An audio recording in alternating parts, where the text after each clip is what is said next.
Esse aqui é um dos garranchos mais influentes do mundo, que moldou pessoas, cidades, nações, causou revoltas, revoluções, guerras e até mesmo quase uma terceira guerra mundial.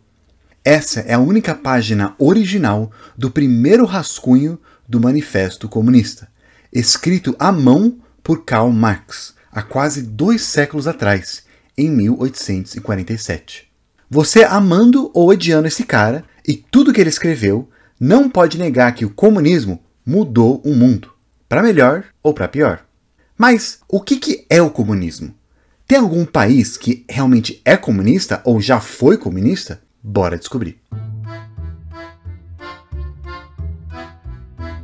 Alô, alô, YouTube! Esse é o primeiro de alguns vídeos sobre ideologia que vamos fazer nos próximos meses. Esses vídeos de ideologia eu sempre vou falar como se eu fosse um defensor dessa ideia. E no final vamos falar também sobre quais as críticas principais. Então se inscreve e verifica se o YouTube não tirou a sua inscrição, que ele já fez isso. Beleza, vamos lá. Como sempre, vamos voltar no tempo. Quando teve a queda do Império Romano Ocidental, as cidades elas começaram a entrar em declínio. E aí a maioria da população se tornou rural. Os donos das terras, das fazendas, se tornaram a nobreza. E o resto, o povo, eram os servos, que trabalhavam na terra da nobreza para sustentar tudo. A agricultura era a grande parte da economia desses países. E esse era o famoso feudalismo.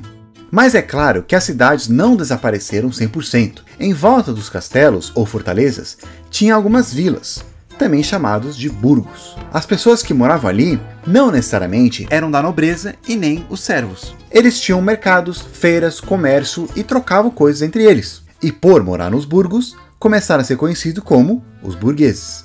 Com o tempo, muitos deles começaram a enriquecer cada vez mais e com mais dinheiro começaram a ganhar mais poder e influência. Principalmente quando chegou a Revolução Industrial, que totalmente mudou a maneira que a Europa era organizada.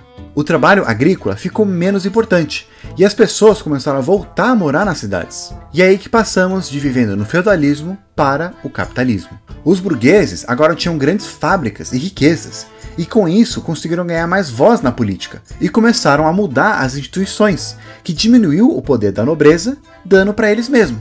Às vezes até eliminando a nobreza de vez. Eles se tornaram os novos manda-chuvas. Ao invés de coisas como sangue, títulos, feudos, o bem material passou a ser a coisa mais importante. Então você era definido de acordo com as coisas que você tinha, e o mercado passou a mediar todas as relações das pessoas. As cidades cresceram muito com a população migrando para lá, mas essa população, eles não tinham terras e nem títulos. E indo para a cidade, eles também não tinham fábricas. Então, para sobreviver, eles ofereceram a única coisa que eles podiam, o seu trabalho. Como o objetivo do capitalismo é acumular capital, ele faz isso a todo custo, mesmo que seja à custa do meio ambiente e até de direitos humanos. Por causa disso, as condições de trabalho eram horríveis e o salário baixíssimo. De tudo que era produzido e vendido, os burgueses ficavam com quase tudo. E é nesse cenário que começa a nascer uma outra ideologia, o socialismo, que era uma ideia de mudar a sociedade para tornar mais igualitária. Mas não vou me adiantar não, vamos falar mais sobre o socialismo em um próximo vídeo. Ao invés disso, vamos falar desse cara aqui, Karl Marx e o amigo dele, Friedrich Engels. Para eles, a sociedade parecia que tinha evoluído de feudalismo para capitalismo, e a próxima fase seria evoluindo para o comunismo, com o socialismo sendo o meio do caminho. Como assim? Bem, Karl Marx, ele não inventou a ideia de uma sociedade igualitária, né? Vários outros pensadores antes dele falaram sobre algo parecido. Só que ele incluiu nessa ideia a sua teoria sobre a luta de classe. O que é isso? Bem, ele argumenta que a história humana é baseada em conflitos de classes. Sempre tem uma classe dominante e opressora que manda em tudo e a classe oprimida. Na época romana, por exemplo, eram os patrícios versus os escravos. No feudalismo, eram os nobres versus os servos. E agora, no capitalismo, os burgueses versus os trabalhadores, ou, como Marx chamou, o proletariado, aqueles que vivem de vender o seu trabalho.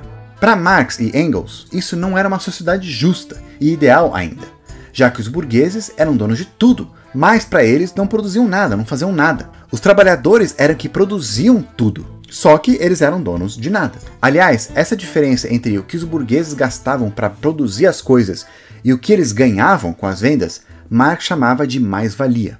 os trabalhadores foram reduzidos a apenas peças de uma máquina, que facilmente podem ser trocados, ou até jogados fora. Só que assim, Marx ele viu que a maioria da população eram os trabalhadores, e os burgueses eram muito poucos. Então, uma hora, os trabalhadores iam perceber isso e se revoltar, sendo os próximos a tomar o poder, através de uma revolução. Com isso, eles iam tomar conta de todos os meios de produção, ou seja, das fábricas, e abolir a propriedade privada e as classes sociais. O fim da propriedade privada quer dizer o fim de posse dos meios de produções, e não o fim das coisas que você tem. Era importante para eles que isso fosse através de revolução, ou seja, acabando com a forma do governo e tirando todos que estão no poder, para poder criar uma sociedade comunista. Você vai conhecer muitas pessoas que se dizem de esquerda, que querem construir uma sociedade igualitária, só que para eles isso pode acontecer através de reformas do estado atual, de como as coisas são agora. Ou seja, uma mudança mais gradual. Só que já um comunista, ele fala que não é através de reformas que a mudança vem, e sim uma revolução mesmo, porque só ficar reformando não vai adiantar nada. O governo e as instituições que existem agora, como elas estão, elas foram criadas pelos burgueses para colocar eles no poder. Então, reformando não vai mudar muita coisa, eles vão continuar lá. Para poder conseguir tirar eles, tirar a propriedade privada das mãos deles, tirar as classes sociais, tem que derrubar tudo e fazer outro. E alguns defendem que tem que fazer isso mesmo de uma forma violenta. Isso iria criar uma sociedade socialista, onde o Estado agora era governado pelos trabalhadores que iriam estabelecer uma ditadura do proletariado e, teoricamente, trabalhar para todos para criar uma sociedade onde todo mundo é dono de todos os meios de produção. As coisas iriam ser distribuídas igualmente para todo mundo, de acordo com a necessidade de cada um. Como eles são a maioria, então, em teoria, o governo seria de todos, eles representariam todo mundo.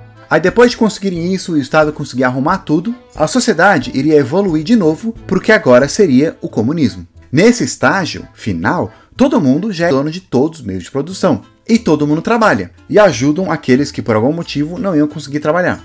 Então o governo não iria mais ser necessário, e ia acabar deixando de existir. Esse é basicamente o comunismo. Resumindo então, comunismo é uma ideologia política, porque mexe com o governo, né, a política, e socioeconômica, porque mexe com o social e economia, onde a ideia é, através de uma revolução do proletariado, eles iriam abolindo a propriedade privada, classes sociais e, eventualmente, o próprio Estado. A palavra comunismo vem do latim, communis, aquilo que pertence a todos. O símbolo mais comum é esse daqui, uma junção de uma foice, aquele negócio que eles usam para fazer colheita, e um martelo. E os dois simbolizam os trabalhadores, um sendo o trabalho agrícola e o outro industrial, que eram os trabalhos mais comuns da época. Interessantemente, ele foi usado pela primeira vez lá na moeda chilena, no final do século XIX. Mas ficou popular como símbolo para o comunismo quando foi adotado na bandeira da União Soviética, junto com uma estrela e a cor vermelha, que simboliza o sangue derramado na revolução e na luta social. Dentro do comunismo, tem correntes diferentes que surgiram de acordo com líderes ou movimentos revolucionários diferentes. Eles têm interpretações diferentes do que para eles é o comunismo. Por exemplo, o marxismo é para alguns a versão original do comunismo, de Marx. Aí temos o leninismo, a versão do revolucionário russo e criador da União Soviética, que defendia a necessidade de um partido de vanguarda, composto por revolucionários para liderar a classe trabalhadora. Tem também o trotskismo, que é a corrente de outro líder revolucionário russo, mas para ele o comunismo tinha que se espalhar para o mundo, e ele discordava bastante da versão do comunismo de Stalin, ou stalinismo, que queria focar em construir um único país socialista, a União Soviética. Também tem maoísmo, que é a versão do líder chinês, a versão de Cuba e por aí vai. Como é que então que a gente diferencia o comunismo do socialismo?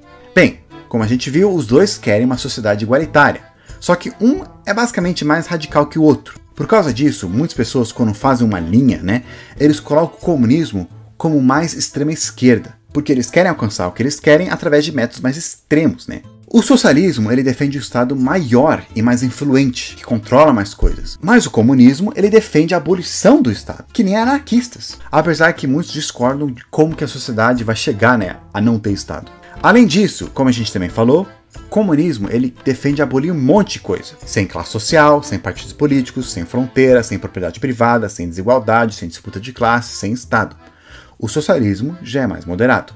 Uma coisa que é interessante mencionar nessa lista é sem partido político, Eles pensam assim porque partido serve para representar o interesse de um grupo e classes diferentes. Só que como eles vão banir classes, então não precisa de partido. Por causa dessa ideia mais radical para alguns e utópica para outros, a gente consegue concluir que até hoje não existe nem nunca existiu um país que fosse comunista de verdade. Sim, teve vários países que se diziam ser comunistas, ou eram liderados por um cara que era comunista ou um partido comunista, como a União Soviética e vários países da Europa Oriental. Alguns até hoje dizem ser comunistas, como a China, a Coreia do Norte, Cuba, entre outros. Só que, na verdade, olhando a definição que a gente viu, a gente percebe que eles não são comunistas. Teoricamente, se dizem estar no caminho para alcançar uma sociedade comunista, só que ainda estão no caminho.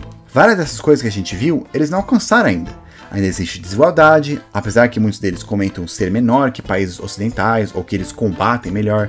Eles ainda têm fronteiras, mesmo entre dois países comunistas diferentes. Também outra grande diferença é que ainda existe propriedade privada. Porém, é importante a gente notar que grande parte das empresas e das indústrias são do governo e mesmo as privadas são bem vigiadas ou controladas pelo governo.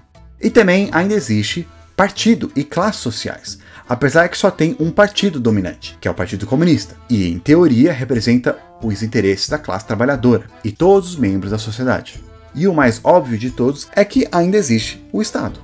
A mesma coisa com líderes políticos. Se você quer saber se um líder ele é comunista de verdade ou não, veja se ele defende, ou quando ele está no poder, se ele tenta implementar alguma coisa para chegar numa sociedade comunista. Eles podem até se dizer comunistas, pode até ser o nome do partido e tal, mas é mais provável que eles sejam tecnicamente socialistas. Então é errado já xingar uma pessoa que é considerada de esquerda como comunista, a não ser se ela defende essas coisas que a gente falou. Agora, quais são algumas críticas do comunismo? A primeira é a natureza do ser humano. Esse argumento ele fala sobre a natureza desigual e competitiva dos humanos. O ser humano, por natureza, é desigual e tenta se sobressair ou ser melhor que outros. E, apesar da gente nos achar mais evoluído, faz parte da nossa natureza. É algo que se desenvolveu em milhares de anos de evolução, em um ambiente onde tudo quer te matar. E é essa briga que causa a luta de classes. Não foi algo que foi criado pelo capitalismo. Até os animais vivem em uma competição entre eles. Aquele que não ganha, morre. Além disso, o ser humano ele é naturalmente diferente do outro, então é muito difícil, se não impossível, criar uma sociedade onde todo mundo é igual, onde também uma pessoa vai trabalhar por outros que não podem, mesmo sem conhecer ou nunca ver essa pessoa na vida. Segundo argumento, corrupção. Alguns falam que o comunismo baseia na ideia de que todos os burgueses são do mal e corruptos, e a classe oprimida, os trabalhadores, são do bem.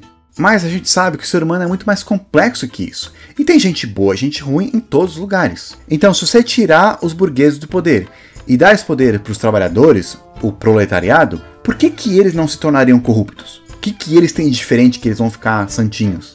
Os críticos do comunismo, eles acreditam que quando um grupo pequeno de pessoas tem muito poder, eles têm muito potencial de fazer mal. E é muito difícil quando um grupo pequeno cuida de muito dinheiro que não é dele.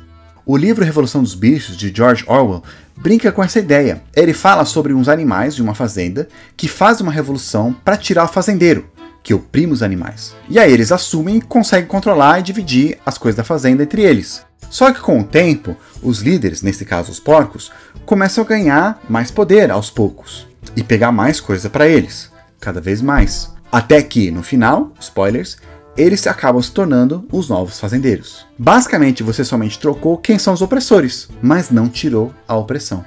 O comunismo também se baseia na ideia de que os burgueses, que são os donos dos meios de produção, fazem nada para produzir. E os trabalhadores produzem tudo, mas não recebem nada, ou quase nada. Mas talvez isso era mais o caso na época de Marx. Era mais normal naquela época ter lords que eram donos de fábricas ou donos de várias coisas, herdavam tudo e tinha um cara lá que cuidava da fábrica enquanto eles recebiam dinheiro. Só que hoje não é mais tanto assim. Tem vários líderes que são peças fundamentais para a empresa. O que seria da Apple sem o Steve Jobs, da Microsoft sem Bill Gates, da Disney sem Walt Disney, etc. Número 3. Igualdade da miséria. Outro ponto que críticos gostam de apontar é a miséria em países que se dizem comunistas, ou que são socialistas, ou seja, querem um dia chegar ao comunismo. Em muitos desses países, ao invés de deixar todo mundo igualmente rico, todo mundo fica igualmente pobre, com exceção dessa classe burocrática que está no poder. Críticos apontam que uma sociedade comunista não teria incentivo suficiente para gerar riqueza, como uma sociedade que tem competição, porque competição faz com que outros querem ser melhor que o outro, então isso gera mais inovação.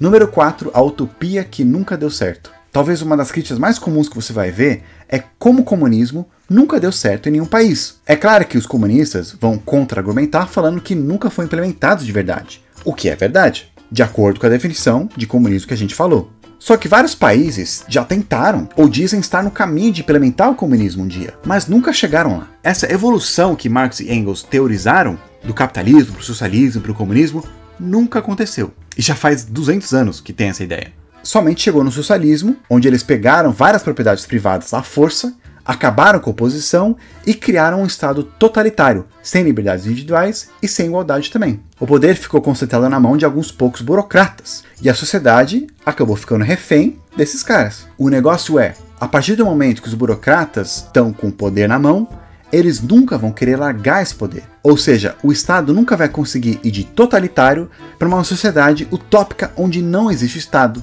e todo mundo é igual. Uma vez com poder, o cara vai querer continuar com esse poder. E por último, sem individualismo e religião.